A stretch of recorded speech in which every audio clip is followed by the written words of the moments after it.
Oh, thank you. You're watching hashtag this scuff, and today here with me I have got Dewama Vingas's testimony before the United States Senate Committee on Foreign Relations, and I'm going to touch on mainly 4 parts of the testimony.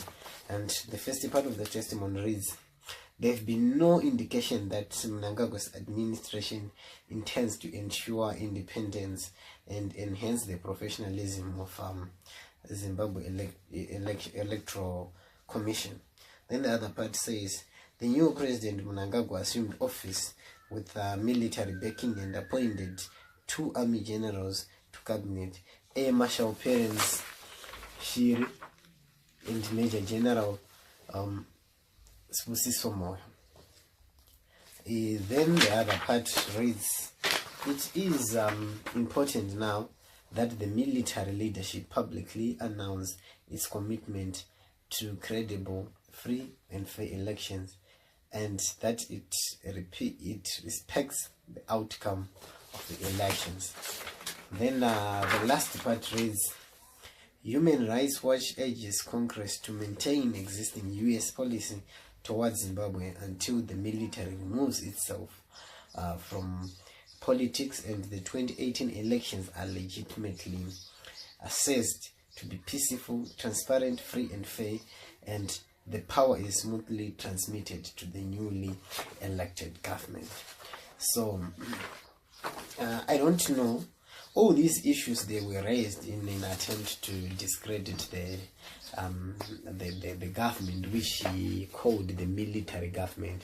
And by calling the military government, he was referring to the government of President Emmerson Mnangagwa between last November and the elections.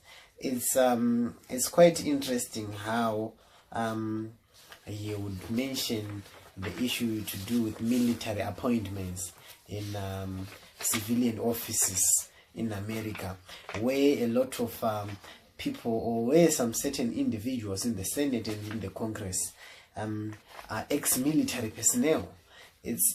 I don't know if then, if we are saying military personnel, if retired, they cannot assume public offices or civilian offices, but it's a phenomenon that is not unique to Africa.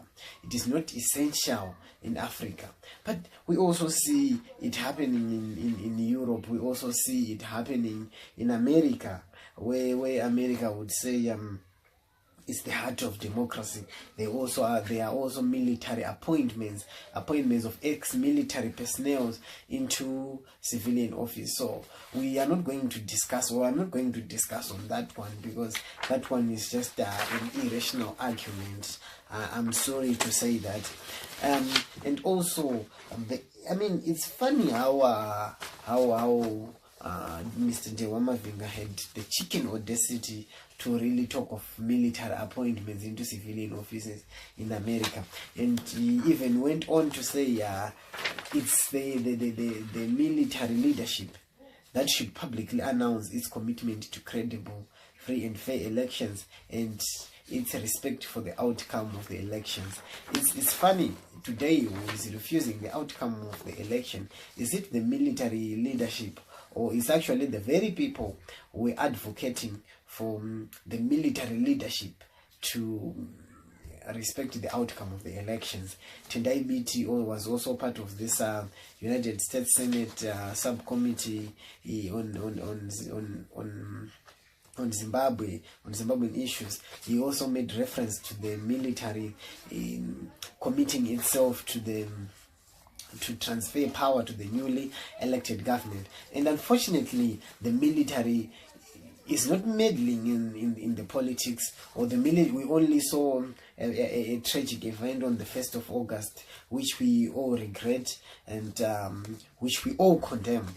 But now, I think who is refusing the outcome of the elections today is actually the very people who went to the United States to tell the United States Senate to make sure the Zimbabwean military would actually respect the outcome of the election. And the most unfortunate part is the very people who had to travel thousands and thousands and thousands of miles to America to tell the Americans to make sure it enforces or it put measures to force the Zimbabwean military to accept the results are the very people who are denying the outcome of the elections. So, I mean, obviously, I am not that kind of a person who enjoy to talk about politics and issues that divide us. But I think it's treacherous on the Wamavinga